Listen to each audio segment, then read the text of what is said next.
ప్రపంచవ్యాప్తంగా Michael movie ఎంత collect చేస్తే హిట్ అవుతుంది, బడ్జెట్ ఎంత, దాంతోపాటు ప్రెజెంట్ వస్తున్న రివ్యూస్ కి మైకిల్ మేకింగ్ వెనక ఉన్న కారణాలకి ఏమైనా సంబంధం ఉందా? మొన్న మైకిల్ మూవీ చూసే ముందు మీరు తెలుసుకోవాల్సిన విషయాల గురించి నేనైతే సపరేట్ గా వీడియో చేశాను. అది కేవలం ఆయన లైఫ్ స్టోరీ గురించి కాదు, మైకిల్ మూవీ యొక్క మేకింగ్ గురించి. సినిమా ఎందుకు ఇంత డిలే అయింది, మార్పులు చేర్పులు ఏ విధంగా చేశారు, టెస్ట్ స్క్రీనింగ్స్ లోని కాంట్రవర్సీస్ కి భయపడి అక్కడి నుండి వచ్చిన ఫీడ్బ్యాక్ బట్టి సినిమాని ఏ విధంగా మార్చారు, ముందు ఎలా తీశారు, తర్వాత ఎలా తీశారు, దాంతోపాటు బడ్జెట్ ని మొత్తం కలిపి ఎంత ఖర్చు పెట్టారు అనే దాని గురించి కంప్లీట్ క్లారిటీ ఇచ్చేసాను. సో ప్రెజెంట్ వస్తున్న రివ్యూస్ బాక్స్ ఆఫీస్ దగ్గర మూవీని హిట్ అవ్వకుండా అడ్డుపడే అవకాశం ఉందా అంటే, to be honest Michael movie audience కి ఎక్కువగా నచ్చే అవకాశం కూడా ఉంది. అలానే క్రిటిక్స్ ఇస్తున్న కంప్లైంట్స్ తప్ప అంటే కాదు, వాళ్ళు ఇచ్చిన కంప్లైంట్స్ గురించి కూడా కంప్లీట్ గా ఈ వీడియోలో ఎక్స్ప్లెయిన్ చేస్తాను.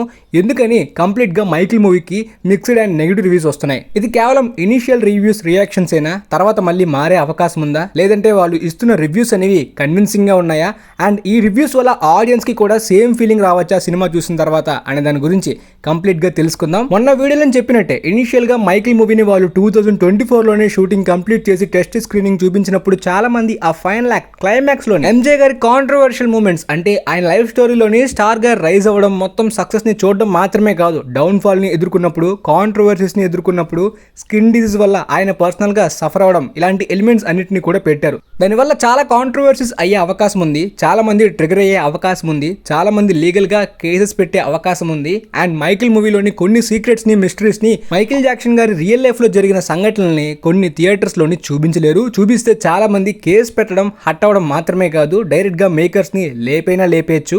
అలాంటి కాంట్రవర్షియల్ అండ్ పొలిటికల్ ఇష్యూస్ లోను కూడా మైకిల్ జాక్సన్ గారు ఇరుక్కున్నారు కాబట్టి. సో ఈ క్రిటిక్స్ రివ్యూస్ చూస్తున్నప్పుడు చాలా మంది ఆడియన్స్ రియాక్షన్స్, మైకిల్ జాక్సన్ యొక్క ఫ్యాన్స్ రియాక్షన్స్ ఎలా ఉన్నాయంటే, మేబీ మైకిల్ జాక్సన్ ని మంచిగా చూపించడం చాలా మంది క్రిటిక్స్ జీర్ణించుకోలేకపోతున్నారేమో, మైకిల్ మంచివాడు అనే నిజాన్ని చూపిస్తే యాక్సెప్ట్ చేయలేకపోతున్నారేమో, అందువల్లనే కావాలనే నెగిటివ్ రివ్యూస్ ఇస్తున్నట్టు చాలా మంది బ్లైండ్ ఫ్యాన్స్ అయితే ఫీల్ అవుతున్నారు. ఆఫ్ కోర్స్ నేను కూడా మైకిల్ జాక్సన్ గారికి పెద్ద అభిమానినే, కానీ ఒక బ్లైండ్ ఫ్యాన్ గా అయితే మాత్రం మాట్లాడను. అండ్ చాలా బయోపిక్స్ లోని, చాలా పాపులర్ సెలబ్రిటీస్ యొక్క బయోపిక్స్ లోని కూడా వాళ్ళని మెయిన్ ప్రొటాగనిస్ట్ గా షుగర్ కోటింగ్ తోనే ట్రీట్ చేస్తారు. స్టోరీ టెల్లింగ్ లోని కొన్ని ఫిల్మ్స్ లోని వాళ్ళు చేసిన మిస్టేక్స్ ని, క్రైమ్ ని కంప్లీట్ గా చూపించేస్తారు. ఎందుకంటే ఆ స్టోరీ కంప్లీట్ గా క్రైమ్ డ్రామా జోనరాకి బాగా వర్క్ అవుతుంది కాబట్టి ఒక బయోపిక్ కన్నా. కానీ సెలబ్రిటీస్ మీద బయోపిక్స్ అంటే పక్కాగా వాళ్ళకి ఒక లెజెండరీ ప్రొఫెషనల్ కెరీర్ ఉంటుంది కాబట్టి చాలా పెద్ద ఫ్యాన్ బేస్ ఉంటుంది. చాలా మంది హట్ అవుతారు నెగిటివ్ గా చూపించిన, ఈవెన్ వాళ్ళ ఫ్యామిలీస్ అంగీకరించరు బయోపిక్ కి. కాబట్టి most of the celebrities biopics అనేవి కొంచెం భజన చేసినట్టే ఉన్నప్పటికీ అవి నిజాలే. వాళ్ళ ఒక లెజెండరీ కెరీర్ ని అచీవ్ చేసిన లెజెండ్స్ కాబట్టి అఫ్ కోర్స్ దాన్ని ఎలివేషన్స్ లానే చూపించాలి స్టోరీ టెల్లింగ్ లోని.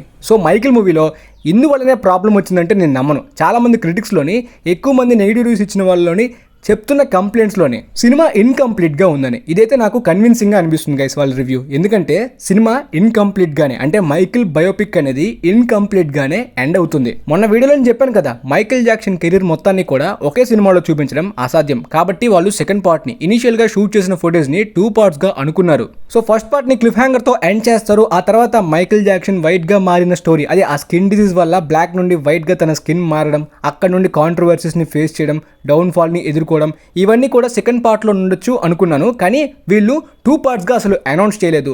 ఎక్కడ కూడా మైకిల్ పార్ట్ 2 ఉన్నట్టు కన్ఫర్మ్ చేయలేదు రీసెంట్ గా. అప్పుడు ఎప్పుడో చెప్పారు 2 పార్ట్స్ గా డ్యూరేషన్ కట్ అయితే మాత్రం రెడీ అయిందని. ఆ తర్వాత ఎక్కడ కూడా కన్ఫర్మ్ చేయలేదు, క్లారిటీ ఇవ్వలేదు, అనౌన్స్ చేయలేదు. మొన్న జాఫర్ జాక్సన్ చెప్పారు పార్ట్ 2 డెవలప్మెంట్ స్టేజ్ లో ఉందని చెప్పి. అంటే అర్థం ఏంటి, ఇనిషియల్ గా వాళ్ళు 2 పార్ట్స్ గా షూట్ చేసిన ఆ సెకండ్ పార్ట్ ఫుటేజ్ ఏమైంది, మళ్ళీ ఇప్పుడు డెవలప్మెంట్ స్టేజ్ లో ఉండి కొత్తగా తీయాల్సిన అవసరం ఏముంది? అండ్ ఈ పార్ట్ 2 కోసం నేను సపరేట్ గా ట్రాన్స్ఫార్మ్ అవ్వాలి, కష్టపడాలి, అందువల్లనే దీన్ని తర్వాత తీస్తున్నాం అన్నట్టు కూడా జాఫర్ జాక్సన్ చెప్పలేదు. మా అంకుల్ జీవిత చరిత్రని ఒకే సినిమాలో చూపించడం కుదరదు అని చెప్పారు. కానీ ఇనిషియల్ గా షూట్ చేసిన ఫుటేజ్ లోని మైకిల్ జాక్సన్ స్కిన్ డిసీజ్ వల్ల వైట్ గా మారిన సీన్స్ ని ప్యాచ్ వర్క్స్ తోని, విఎఫ్ఎక్స్ తోని, కలర్ గ్రేడింగ్ తోని, కంప్లీట్ గా లైటింగ్ తోని ఆల్రెడీ జాఫర్ జాక్సన్ తోని షూట్ చేశారు. ఒక 3-4 టైమ్స్ రీషూట్స్ చేసి కంప్లీట్ గా ఇప్పుడు ఒక సింగిల్ ఫిల్మ్ ని మాత్రమే రిలీజ్ చేస్తున్నారు. అందువల్లే 200 మిలియన్స్ దాటి బడ్జెట్ అయిపోయింది మొత్తం ఈ రీషూట్స్ వల్లనే. పోతే కేవలం సినిమాని మధ్యలో ఆపేసినందువల్లనే క్రిటిక్స్ నెగిటివ్ రివ్యూస్ ఇచ్చారా బ్రో? ఎలానో పార్ట్ 2 రేపు కాదన్నా ఎల్లుండైనా రిలీజ్ అవుద్ది కదా, అంతవరకు వెయిట్ చేస్తే మిగతా స్టోరీ తర్వాత తెలుసుకుంటాం కదా.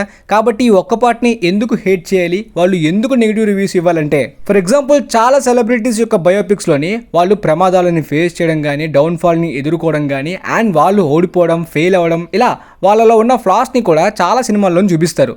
ఈవెన్ జేమ్స్ కెమెరన్ అపెన్హైమర్ లోని కంప్లీట్ గా ఆ బాంబ్ ని చేసిన తర్వాత జరిగిన దారుణాల గురించి డీటెయిల్డ్ గా చూపించలేదు. అంటే అపెన్హైమర్ వల్ల ఎంతమంది చనిపోయారు, ఎంత దారుణం జరిగింది ఆ బాంబు వల్ల అనే దారుణాన్ని అయితే క్లియర్ గా చూపించలేదు. కానీ సినిమాలోని అపెన్హైమర్ ఎంత ట్రామాకి గురయ్యాడు, ఎంత దారుణంగా మారాడు, అండ్ తనే ఒక గ్రే షేడ్స్లో ఉన్న నెగిటివ్ క్యారెక్టర్ అని తనే రియలైజ్ అయ్యేలాంటి ఎలిమెంట్స్ కానీ, తను వైఫ్తో ఎదుర్కొన్న ప్రాబ్లమ్స్, పొలిటికల్గా ఎదుర్కొన్న ప్రాబ్లమ్స్, కాంట్రవర్సీస్ అన్నిటిని కూడా ఆల్మోస్ట్ టచ్ చేశారు. 2019లో వచ్చిన రాకెట్ మ్యాన్ ఫిల్మ్లో కానీ, మొన్న వచ్చిన ఎల్విస్ కింగ్ ఆఫ్ రాక్, వీళ్ళ బయోపిక్స్లోని కూడా వాళ్ళ ఫ్లాస్ని చూపించారు, వాళ్ళు ఫెయిల్ అవడాన్ని చూపించారు, వాళ్ళ డౌన్ఫాల్ని చూపించారు, వాళ్ళు ఫిజికల్గా మెంటల్గా ఎలా సఫర్ అయ్యారో కూడా చూపించారు. అలాంటి ఎలిమెంట్స్ కొన్నేనా ఈ మైకిల్ ఫస్ట్ పార్ట్లో పెట్టుంటే బాగుండేది. ఎందుకంటే క్రిటిక్స్ ఇస్తున్న కంప్లైంట్స్లోని అలాంటి ఫెయిల్యూర్స్, ఫ్లాస్, డౌన్ఫాల్ ఇలాంటివి ఏమీ చూపించకుండా కంప్లీట్గా మైకిల్కి ఒక సపరేట్ ట్రిబ్యూట్ని ఇచ్చారు. దానివల్ల చాలామంది ఫ్యాన్స్కి, ఆడియన్సెస్కి, మైకిల్ని ఇష్టపడే వాళ్ళకైతే మాత్రం విపరీతంగా నచ్చచ్చు. కానీ క్రిటిక్స్ ఒక ఫ్యాన్స్ లా కాకుండా వాళ్ళైతే దీన్ని ఒక బయోపిక్ గా యాక్సెప్ట్ చేయలేం, ఇన్కంప్లీట్ ఫీల్ వస్తుంది, కేవలం మైకిల్ యొక్క బజన్ ని మాత్రమే మేము ఎక్స్పెక్ట్ చేసి వెళ్ళలేదు అని చెప్తున్నారు. To be honest, Michael Jackson fan గా అది చిన్నప్పటి నుండి బాగా ఇష్టం ఉంది కాబట్టి ఖచ్చితంగా సినిమాలోని చాలా మూమెంట్స్ ఎంజాయ్ చేసేలాంటి ఫ్యాన్ సర్వీస్ మూమెంట్స్ ఉన్నాయి కాబట్టి కాస్త హైప్ కూడా వస్తుంది వీళ్ళు రివ్యూస్ చెప్తుంటే. అంటే ఇన్ని ఇయర్స్ అయింది మైకిల్ జాక్సన్ గారిని మిస్ అయ్యి, కాబట్టి అలాంటి ఎరాని, ఆయన లెగసీని మరొకసారి థియేటర్స్ లో చూస్తే ఆ ఎక్స్పీరియన్స్ ఎలా ఉంటుందనే ఎక్సైట్మెంట్ స్టిల్ నాలో ఉంది. కానీ ఎస్, ఒక ఫిల్మ్ లవర్ గా ఆయన లైఫ్ లో జరిగిన కాంట్రవర్సీస్, క్రూషియల్ పాయింట్స్, డౌన్ఫాల్ ఇవి కూడా మేబీ పార్ట్ 2లోని త్వరగా వాళ్ళు అనౌన్స్ చేసి తీస్తే దాన్ని కూడా చూడాలనే ఎక్సైట్మెంట్ కూడా నాలో ఎక్కువ శాతం ఉంది. కానీ ఈ రివ్యూస్ వల్ల పార్ట్ 2 ఆపేసే అవకాశం ఉందా అంటే నో ఛాన్స్. ఆడియన్స్ యొక్క రెస్పాన్స్ మీదనే పార్ట్ 2 రావాలా వద్దా అనే డిసైడ్ అవుతుందన్నమాట. ప్రస్తుతానికైతే మాత్రం ఈ సినిమా బడ్జెట్ 200 మిలియన్స్ దాటింది. బాక్స్ ఆఫీస్ దగ్గర ప్రాఫిట్స్ని ఎర్న్ చేయాలంటే 450 మిలియన్స్ దాటి కలెక్ట్ చేయాలి. అంటే 420 మిలియన్స్ అనేది సేఫ్ జోన్, కానీ అది ఒక సెమీ హిట్గా మాత్రమే కన్సిడర్ చేస్తారు. 450 మిలియన్స్ దాటిన తర్వాత నుండి ప్రాఫిట్ జోన్లోకి వెళ్తుంది. Yes, semi hit profit zone కూడా ఎనఫ్ పార్ట్ 2 తీసేస్తారు. ఎందుకంటే పార్ట్ 2కి ఇంతకన్నా ఎక్కువ హైప్, ఇంతకన్నా ఎక్కువ బాక్స్ ఆఫీస్ వచ్చే అవకాశం ఉంది. దాంతోపాటు వీళ్ళకి బడ్జెట్ కూడా కాస్త మిగిలే అవకాశం ఉంది. పార్ట్ 2ని వేరేగా తీసినా ఆల్రెడీ షూట్ చేసిన ఫుటేజ్లో కొన్ని ఎలిమెంట్స్ని వాడేస్తారు కాబట్టి సేమ్ 200 మిలియన్స్ బడ్జెటే పార్ట్ 2కి ఖర్చు అవ్వదు. కాబట్టి పార్ట్ 2 తక్కువ బ్రేక్ ఈవెన్ అయినప్పటికీ ఈజీగా 500-600 మిలియన్స్ని దాటేసిన, మేబీ 1 బిలియన్ని టచ్ చేసిన ఒకవేళ సినిమా బాగుంటే స్టూడియోస్ బాగానే ప్రాఫిట్స్ ఎర్న్ చేయొచ్చు. అదేంటి బ్రో, మైకిల్ మూవీ 1 బిలియన్ ఈజీగా ఎర్న్ చేస్తుంది అనే రేంజ్ హైప్ కనిపించింది కదా, ఇప్పుడు ఆ హైప్ తగ్గచ్చా అంటే నో ఛాన్స్. బయోపిక్స్కి ఓపెనింగ్స్ అనేవి మరీ హెవీగా రాకపోవచ్చు. అంటే ఫర్ ఎగ్జాంపుల్ ఈ ఫిల్మ్ కూడా ప్రపంచవ్యాప్తంగా 150 మిలియన్స్ దాటి ఓపెన్ చేస్తుంది, కానీ లాంగ్ రన్లోని 1 బిలియన్ కొట్టే పొటెన్షియల్ అయితే ఉంది. కానీ ఆడియన్స్ యొక్క రెస్పాన్స్, అంటే మెజారిటీ పాపులేషన్లో కూడా క్రిటిక్స్ ఫీల్ అయిందే వాళ్ళు కూడా ఫీల్ అయితే ఆ రేంజ్ రెస్పాన్స్ బట్టి బాక్స్ ఆఫీస్ లాంగ్ రన్ అనేది డిపెండ్ అవుతుంది. బొహీమియన్ ర్యాప్సోడీకి కూడా ఓపెనింగ్ వీకెండ్లోని 130-140 మిలియన్సే ప్రపంచవ్యాప్తంగా ఓపెన్ చేస్తుంది అనుకుంటా. కానీ ఆ ఫిల్మ్ యొక్క వర్డ్ ఆఫ్ మౌత్, ఆడియన్స్ యొక్క రెస్పాన్స్ బట్టి ఫైనల్ రన్ 911 మిలియన్స్ని కలెక్ట్ చేసింది. అపెన్హైమర్ కూడా ఓపెనింగ్ వీకెండ్ 174 మిలియన్ మాత్రమే ఓపెన్ చేసింది, కానీ ఫైనల్ రన్లోని $975 మిలియన్ ని కలెక్ట్ చేసింది. ఈ 2 ఫిల్మ్స్ కూడా 1 బిలియన్ ని మిస్ అయిపోయిన బయోపిక్స్ గా నిలిచిపోయాయి. But Oppenheimer R rated and rotten టమాటోస్లోను కూడా ప్రెజెంట్ మైకిల్ ఫిల్మ్ ఓపెనింగ్ స్కోర్ అయితే 24% ఓపెన్ చేసింది. ప్రెజెంట్ ఇప్పుడు 35 వరకు పెరిగింది. అలా పెరుగుతుందా అంటే మహా అయితే 50-60 లోపే ఆగిపోవచ్చు, అంతకు మించి పెరగదు. బొహీమియన్ ర్యాప్సోడీ కూడా రాటెన్ టమాటో స్కోర్ కేవలం 60%. ద గ్రేటెస్ట్ షోమెన్ కూడా 56%. ట్రాన్స్ఫార్మర్స్ యొక్క స్కోర్స్ అయితే ఇంతకన్నా తక్కువ ఉంటాయి, కానీ బిలియన్స్లోని కలెక్ట్ చేసే ఆ ఫిలిమ్స్. సో ఖచ్చితంగా రాటెన్ టమాటోస్ యొక్క స్కోర్ బట్టే ఆడియన్స్ వెళ్తారా అనేది ఖచ్చితంగా చెప్పలేం, కానీ కొంచెం ఇంపాక్ట్ అయితే పడవచ్చు. కానీ ఆడియన్స్ రెస్పాన్స్ ఎలా ఉంటుందో చూడాలి. ఈవెన్ ఎల్విస్ టైంలోని కూడా చాలా మంది కొన్ని ఫిక్షనల్గా మార్చారు, కొన్ని నిజాలని చూపించలేదు. కల్నల్ టామ్ పార్కర్ ఎల్విస్ జీవితంలోని ఒక విలన్ లాంటి క్యారెక్టర్ కానీ టామ్ హ్యాంక్స్ని క్యాస్టింగ్లోని తీసుకోవడం, కల్నల్ టామ్ పార్కర్ పర్స్పెక్టివ్లోని వాయిస్ ఓవర్తోని స్టోరీని చెప్పడం అంతా కూడా చాలా మంది యాక్సెప్ట్ చేయలేదు. ఈ type of controversy after release Elvis film కూడా ఫేస్ చేసింది. అయినా మూవీ లవర్స్కి ఆ సినిమా అంతగా నచ్చడానికి కారణం ఆస్టిన్ బట్లర్ యొక్క పర్ఫార్మెన్స్, లేదంటే బజ్ లూహర్మన్ యొక్క గ్రాండ్ స్కేల్ టేకింగ్ మాత్రమే కాదు. కంప్లీట్గా ఎల్విస్ యొక్క డౌన్ఫాల్ని, ఫెయిల్యూర్స్ని, ఫ్లాస్ని అన్నింటినీ కూడా చూపించారు. సినిమా పరంగా చాలా మంది మూవీ లవర్స్ అయితే విపరీతంగా ఆ సినిమాని ఎంజాయ్ చేశారు. సేమ్ ఇప్పుడు మైకిల్ ఫిల్మ్ కూడా మూవీ లవర్స్ని ఎంజాయ్ చేయాలన్నా కూడా ఆ ఎలిమెంట్స్ని, ఆ స్టోరీ టెల్లింగ్ని పర్ఫెక్ట్గా ఎక్స్పీరియన్స్ అయితే ఖచ్చితంగా no chance. Film lovers audience యొక్క రెస్పాన్స్ బట్టి కూడా లాంగ్ రన్ అనేది ఎక్కువ శాతం ఉంటుంది. అయినా ఈ director training day, the equalizer, southpaw లాంటి ఫిల్మ్స్ని డైరెక్ట్ చేసిన డైరెక్టర్. ఓపెనింగ్ వీకెండ్ ఆ 150 మిలియన్స్ దాటే ప్రొజెక్షన్స్ బట్టి ఈజీగా బ్రేక్ ఈవెన్ టార్గెట్ దాటేసేలానే ఉంది అనిపిస్తుంది. మేబీ ఆడియన్స్కి ఫ్యాన్స్కి విపరీతంగా నచ్చితే అంతకన్నా ఎక్కువ కూడా కలెక్ట్ చేస్తుంది. కానీ సెకండ్ వీకెండ్ యొక్క హోల్ బట్టి మనకి క్లారిటీ వస్తుంది.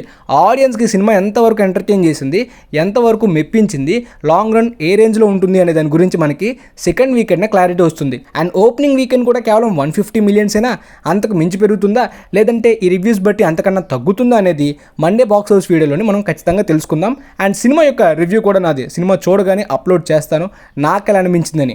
అండ్ నా ఒక్క ఒపీనియనే కాదు, అంటే ఫిల్మ్ లవర్స్కి, రెగ్యులర్ ఆడియన్స్కి, ముఖ్యంగా మైకిల్ జాక్సన్ ఫ్యాన్స్కి ఎలా అనిపించొచ్చనే దాని గురించి కూడా రివ్యూలో చెప్తాను. సో మొత్తానికి ప్రజెంట్ అయితే దీని గురించి, ఈ ఫస్ట్ రియాక్షన్స్ గురించి, బ్రేక్ ఈవెన్ టార్గెట్ గురించి మీకైతే కంప్లీట్ క్లారిటీ వచ్చింది అనుకుంటున్నాను. వీలైతే ఈ వీడియోని మీ ఫ్రెండ్స్లో ఉన్న వాళ్ళకి కూడా షేర్ చేయండి, మేబీ వాళ్ళకి కూడా యూజ్ అవ్వచ్చు. And thanks for watching guys.